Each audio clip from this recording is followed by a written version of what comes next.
ఈ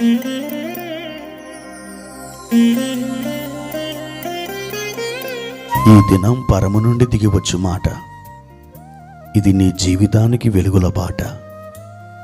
నీ ఒడిలో ఉంచబడిన దీవెనల మూట, అద్భుతాల ఆనంద ఊట. జూలై 23. సంవత్సరమంతా మీరు బైబిల్ చదివి ముగించడానికి ఈరోజు మీరు చదవలసిన లేఖన భాగము ఉదయం 33 మరియు 34 కీర్తనలు,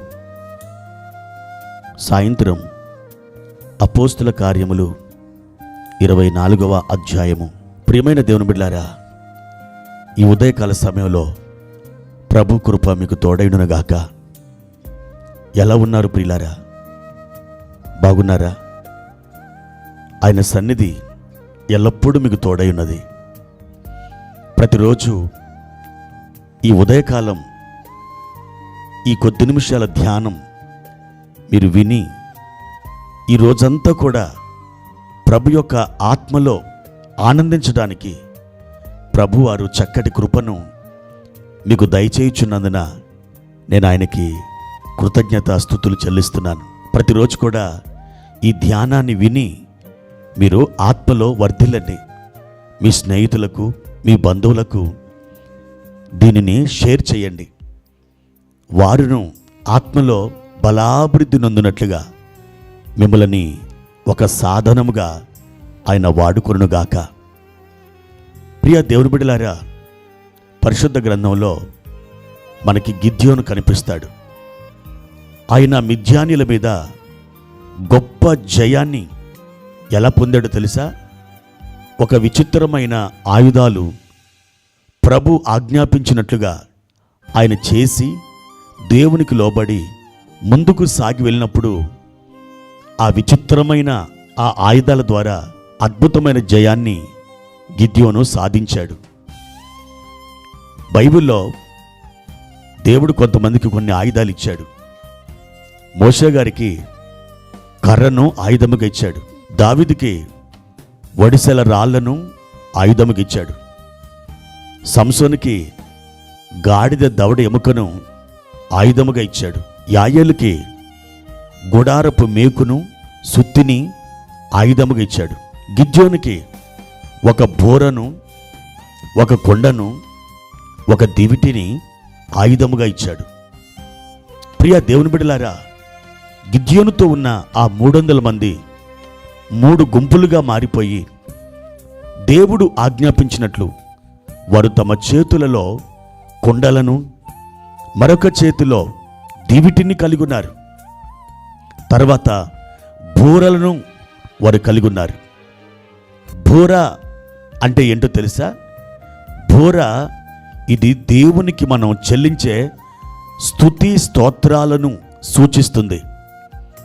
ఎరుకో గోడలని కూల్చివేసిన మహా ఆయుధం స్తుతులే, ఆ స్తుతి కేకలే.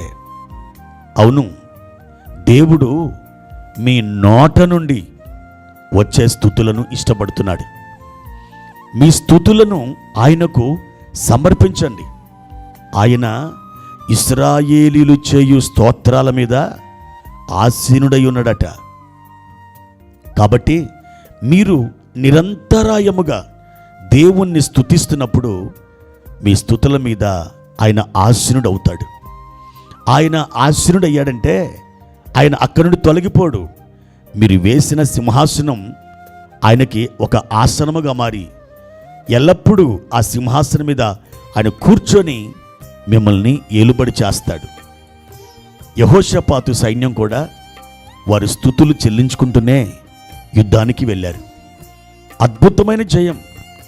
వారు కత్తి విసరలేదు, ఈటను కూడా విసరలేదు, ఒక బాణాన్ని కూడా వాళ్ళు ప్రయోగించలేదు.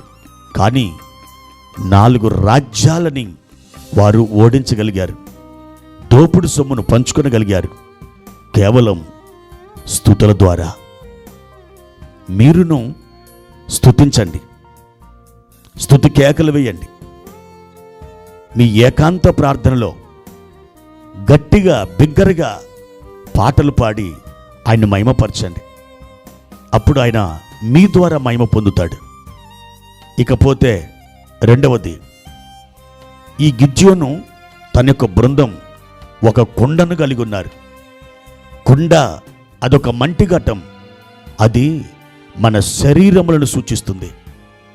దాని అర్థం ఏంటంటే, మన శరీరములను దేవునికి సజీవ యాగముగా సమర్పించుకోవాలి.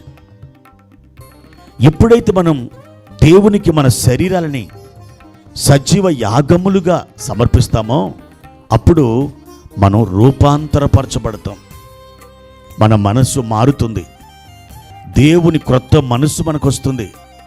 అంత మాత్రమే కాదు, మన సజీవ యాగమైన మన శరీరములను ఆయన మహిమపరుస్తాడు. కాబట్టి మీ శరీరములలో వ్యాధి, బలహీనతలు ఉండడానికి వీల్లేదు. అద్భుతమైన విడుదల మీకు అనుగ్రహించబడుతుంది. కనుక దేవుని బిడ్డలారా, మీ కొండలు అనబడిన మీ శరీరాలని సజీవ యాగములుగా ఆయన బలిపీఠం మీద మీరు సమర్పించండి, ప్రార్థించండి. ఇక మూడవది, వారు దివిటిని కలిగి ఉన్నారు. ఈ దివిటి వెలుగునిస్తుంది. ప్రియా దేవుని బిడ్డలారా, ఈ దివిటి ఏమిటో తెలుసా? ఇది నీ రక్షణ ఆనందాన్ని సూచిస్తుంది. ఈ రక్షణ ఆనందమనే ఈ దివిటిని నీవు ఒక మంచం కింద దాచిపెట్టద్దు. మంచం అంటే సుఖభోగాలు అని అర్థం. సుఖభోగాలలో నువ్వు మునిగిపోయి దైవ ఆనందాన్ని నువ్వు దూరం చేసుకోవద్దు. కొంతమంది తమ యొక్క దీపాన్ని వాళ్ళు కొంచెములు పెడతారు. అంటే వ్యాపారం, పనులు, ఉద్యోగము, అందులో వారు మునిగిపోయి తమ దైవిక ఆనందాన్ని పోగొట్టుకుంటారు. కొంతమంది వాళ్ళ దివిటిని పాత్రల కింద కప్పి పెడతారు. పాత్ర అంటే ఇంటి పనులు అని అర్థం. వాళ్ళు ఐహిక విచారాలు కలిగి ఆ పని ఈ పని చేస్తూ తమ రక్షణ ఆనందమని దివిటిని వాళ్ళు ఆర్పివేసుకుంటారు. మీరు అలాగున ఉండవద్దు అని దేవుడు సెలవిస్తున్నాడు. కనుక ఇటువంటి ఆయుధములతో మీరు ముందుకు వెళితే మీ ముందర ఉన్న ఆత్మ సంబంధమైన మిథ్యానీయుల దండు చిత్తు చిత్తుగా ఓడిపోతుంది. అద్భుతమైన జయం మీకు కలుగుతుంది. దేవుని కృప మీకు తోడైవునుగాక. ప్రార్థన. మహోన్నతుడా, సర్వాధికారి, మీ ఘనమైన నామానికి వందనాలు. ఈ ఉదయకాల సమయంలో మీరు మాకిచ్చిన బలమైన ఆయుధముల కొరకై స్తోత్రములు. బూర అనబడిన స్తుతి స్తోత్రములను, దివిటి అనబడిన రక్షణ ఆనందాన్ని, కొండ అనబడిన మా శరీరములను సజీవ యాగముగా మీ బలిపీఠ మీద సమర్పించడం ద్వారా మేము మా శత్రువులను గెలవడానికి సహాయం చేయమని, మీరు దివ్య ఆత్మ ద్వారా మమ్మల్ని నడిపించమని యేసు నామములో అడిగి వేడుకుంటున్నాము తండ్రి. ఆమెన్.